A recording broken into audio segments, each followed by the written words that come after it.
He worked his whole life to earn respect, building a company from the ground up, proving everyone wrong who doubted him. Yet when he stepped onto that airplane dressed in a tailored suit with a first-class ticket in hand, none of that mattered. The crew looked at him, not as a leader, not as a CEO, but as someone they decided didn't belong. What happened next would shock everyone on board, and within just 30 minutes, turn the entire flight upside down. The question is, who really had the power that day? Marcus Reed wasn't just another passenger boarding a flight that day. He was a man who had worked his way to the top. Born in a small neighborhood where opportunities were rare, he built his company from nothing, turning it into one of the fastest-growing firms in the country. To his employees, he was a leader. To his community, he was proof that persistence could break barriers. To the outside world, he looked like success itself. Polished suit, calm confidence, first-class ticket in hand. Flying had become routine for Marcus. Business trips, investor meetings, international conferences. It was all part of the life he had created for himself. On that morning, as he wheeled his sleek leather bag through the terminal, he thought about the meeting ahead and the new deal that could expand his company even further. To him, the flight was just another short chapter in a much larger story. But there was something different in the air that day, something he couldn't quite place. He noticed the glances, some curious, some dismissive, as he approached the gate. He brushed them off, as he had so many times before, focusing instead on his schedule. After all, respect was something he had long since earned. What Marcus didn't know was that within the next hour, the simple act of taking his rightful seat would spiral into a confrontation that would not only test his patience, but expose just how fragile that earned respect could be. As Marcus approached the jet bridge, the crisp scan of his boarding pass confirmed what he already knew. Seat 2A, first class. He stepped forward, adjusting his cufflinks the way he had done countless times before.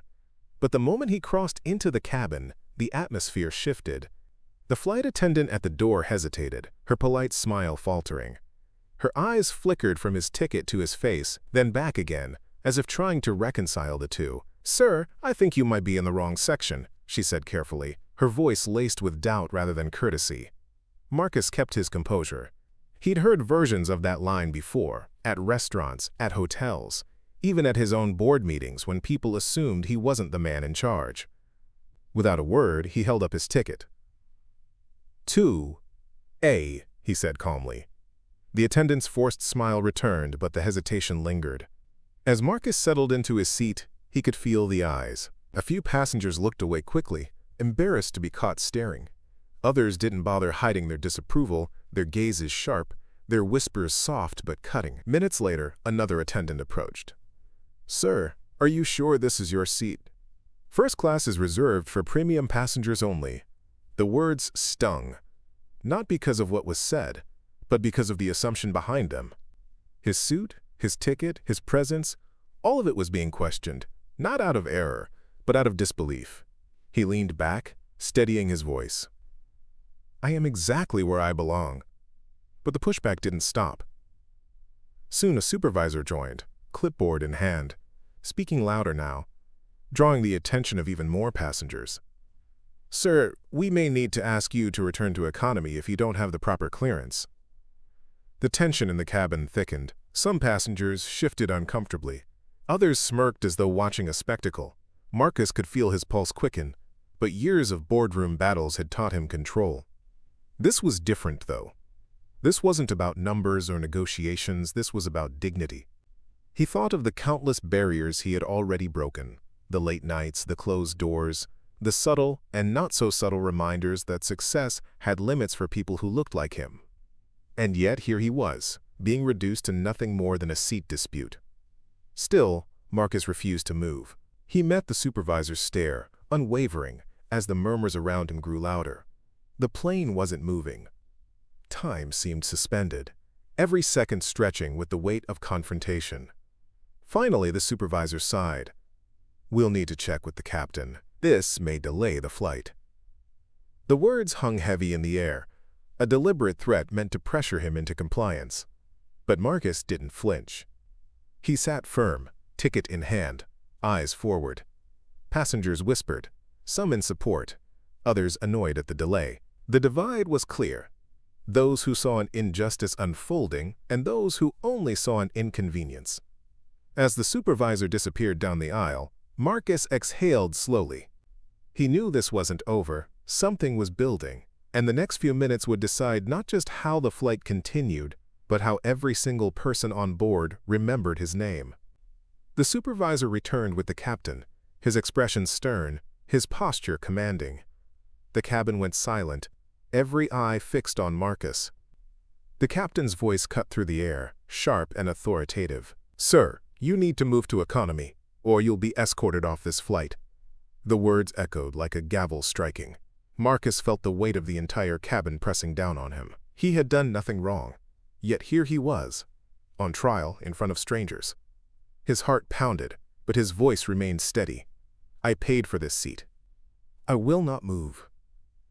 The tension snapped like a live wire. Gasps, whispers, the click of cell phones capturing every second. The crew stiffened, waiting for him to yield, to make it easy. But Marcus didn't move. For the first time in years, he let the anger show, not rage, but a controlled fire in his eyes. The captain stepped closer. "Sir, this is your final warning. Refuse, and you'll face consequences." In that instant, Marcus understood. This wasn't about a seat. It was about power. About stripping him of dignity, in front of everyone watching. And yet, he also knew the truth. These very moments were being recorded, shared, witnessed by dozens of people who could no longer look away. He rose slowly, not in surrender, but in defiance. His voice carried across the cabin, calm but unshakable. "You're not questioning my ticket. You're questioning me. And the world will know it." The cabin erupted. Some passengers applauded softly. Others muttered angrily about delays. But the line had been drawn. The crew had escalated a simple flight into something much larger. Something unforgettable. And within 30 minutes, the tables would turn in a way none of them could have imagined. 30 minutes later, the balance of power shifted. The flight, already delayed, had drawn attention from airline headquarters. Complaints from passengers, video footage spreading online, and Marcus's calm refusal to be silenced forced a decision. The crew who had tried to humiliate him were quietly escorted off the plane, replaced before departure. And Marcus? He remained in his seat, seat 2A, unmoved, unbroken. But this wasn't just about winning a seat. For Marcus, the moment was bigger than himself. He thought of the countless others who had no cameras, no authority, no position to push back when stripped of dignity. He thought of young black men and women told they didn't belong in boardrooms, classrooms, neighborhoods, or even first class. As the plane finally lifted into the sky, Marcus stared out the window, not with triumph, but with a heavy truth.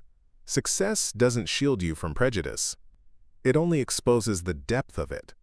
The incident would make headlines later, debated by strangers who saw a viral video but not the weight of the history behind it. What stayed with Marcus wasn't the firing of the crew. It was the reminder that racism doesn't stop at doors of achievement.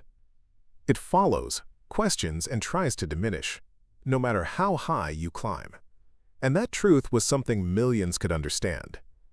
This story isn't just about a CEO on a plane. It's about every person who's been told they don't belong, every door closed unfairly, every moment where dignity is tested in plain sight. The question isn't whether Marcus won that day. The question is, how many more people must fight these silent battles before the world finally admits the seat was theirs all along?